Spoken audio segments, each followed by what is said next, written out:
কাগে কান নিয়ে চলে গেছে বললে আমরা কাগের দিকে তাকাচ্ছি। আর আমরা যদি কানের দিকে তাকাই এদের রাজনৈতিক ব্যবসাতে ভাটা পড়ে যাবে। 22-এর কথা বলছি, কি দেখেছিলাম? মমতা ব্যানার্জি শুভেন্দু অধিকারী মহাশয়কে ডেকে চা খাওয়াচ্ছে পারলাম বিধানসভার মধ্যে। শুভেন্দু অধিকারী মহাশয়কে সাসপেন্ড করে দিত, মমতা ব্যানার্জি স্পিকারের কাছে শুভেন্দু অধিকারী মহাশয়ের হয়ে ক্ষমা চাইছে।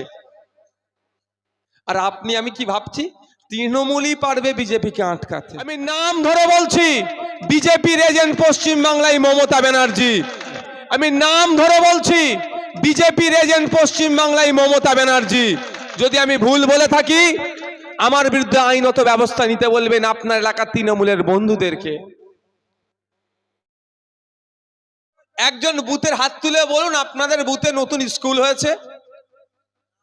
কিন্তু আমি দায়িত্ব নিয়ে বলতে পারি বুথে নতুন ক্লাব সরকারের পক্ষ থেকে করে দেওয়া হয়েছে।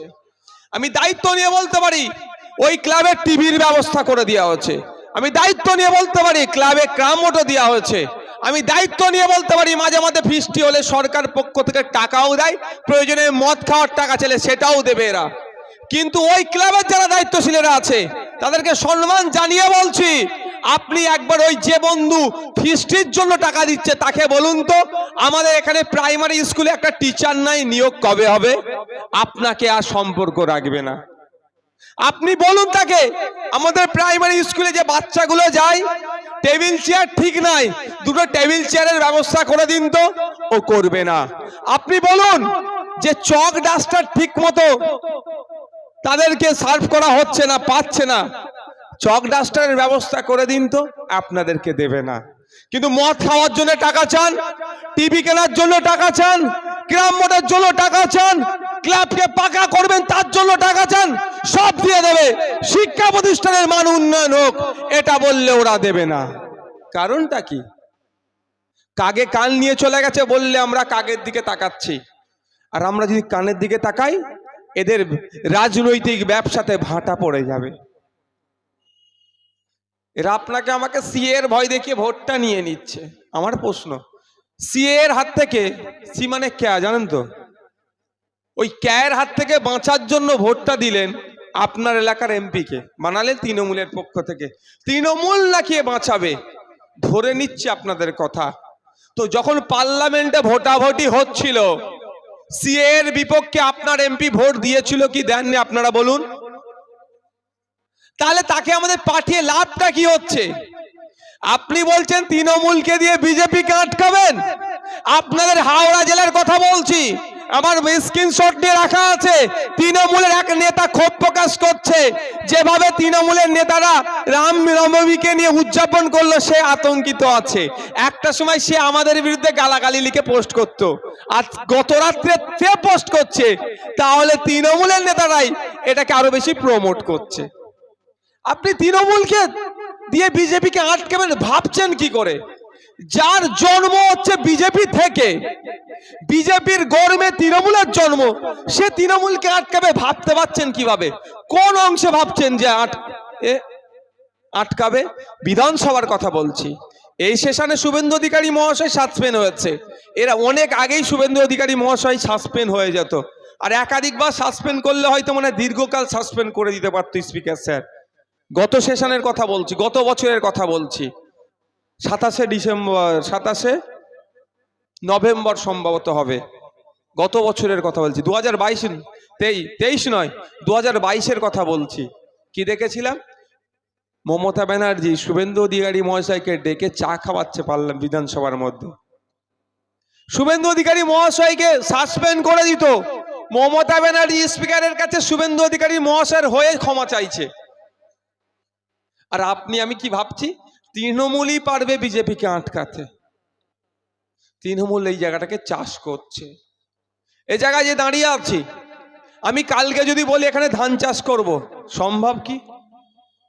যতই ভালোবাসার মানুষ থাকি না কেন, শামসুল বা যারা আছেন প্রধান, আমাদের মাননীয় প্রধান মহাশয়া থেকে শুরু করে, আমি যদি বলি এখানে কালকে ধান চাষ করব, সম্ভব হবে? তাহলে ধান চাষের অনুকূল পরিবেশ তৈরি করতে হবে। এই মাটিতে ধান চাষ হবে না, এর পরিবর্তে যে মাটিতে ধান চাষ হবে এটা তুলে ফেলে সেই মাটি আনতে হবে, নাগল দিতে হবে, পানি দিতে হবে, একে ধান চাষের অনুকূল করে তারপরে বীজ বপন করতে হবে, তারপরেই তো ধান চাষ হবে।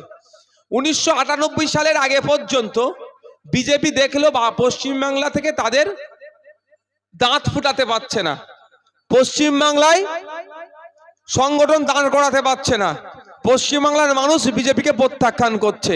আর যতবারই গাছ লাগানোর চেষ্টা করেছে সেই সময়ে বাম সরকার বীজ স্প্রে দিয়ে গাছকে ঝিমিয়ে দিয়েছে।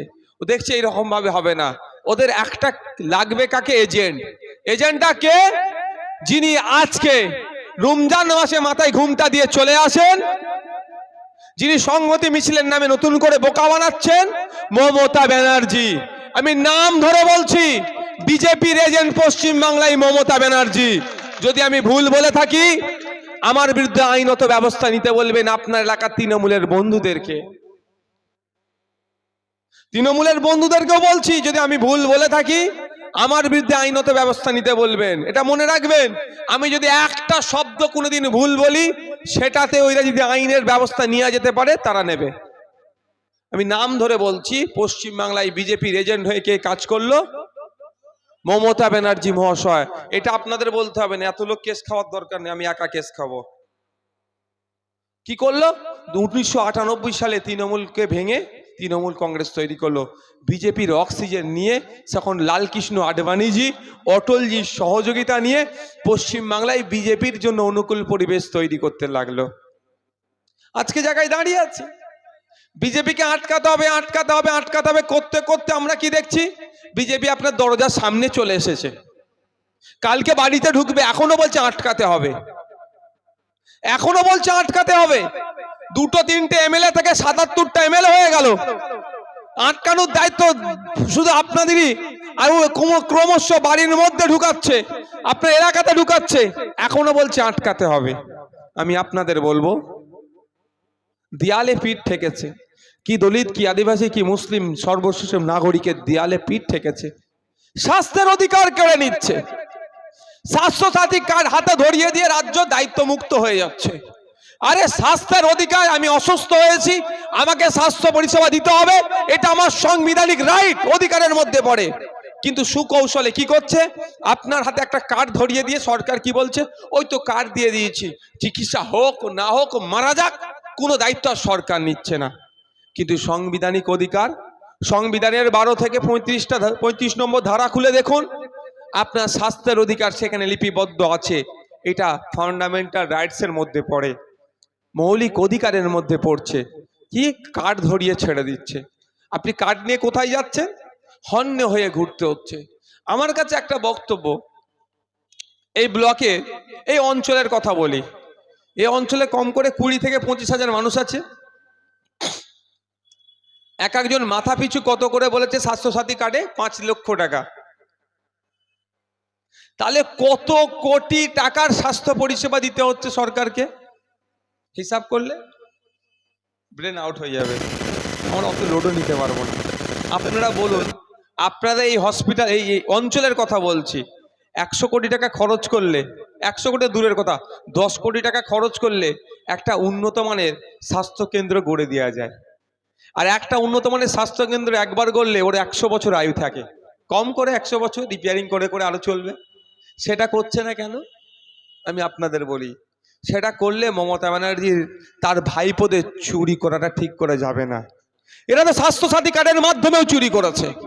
আগামী কোনো সময় যদি স্বাস্থ্যসাথী কার্ড নিয়ে কোর্ট কাছারি হয়, যদি সিবিআই বা ইডি বা সিআইডি হোক, যদি নিরপেক্ষতার সাথে তদন্ত করে, আমি দায়িত্ব নিয়ে বলছি, কার্ডিওলজি ডিপার্টমেন্টের বা ওই বিভাগে আমি দায়িত্ব নিয়ে বলছি, সব থেকে বেশি যে স্বাস্থ্যসাথী কার্ড নিয়ে যেটা দুর্নীতি হয়েছে সেটা কার্ডিওলজি ডিপার্টমেন্টের মাধ্যমে হয়েছে। বেসরকারি হসপিটালগুলোতে দেখুন, যারা যত বিল করেছে স্বাস্থ্যসাথীর, সব থেকে বেশি উঠে আসবে কোথায়? কার হাড়ের অপারেশন, কার প্লাস্টার, কার এই হয়েছে। কারণ কি? ওতে সহজেই দুর্নীতিটা করা যায়। এরা কি করেছে? ট্রিটমেন্ট করিয়েছে এক, বিল করেছে আলাদা, টাকা তুলেছে, এই ঘাট ও ঘাট সে ঘাট হয়ে হয়ে কালীঘাটে গিয়েছে। আমাদের বক্তব্য, সত্যিকারের জনগণের যদি ভালো চান, স্বাস্থ্যের মান উন্নয়ন করুন।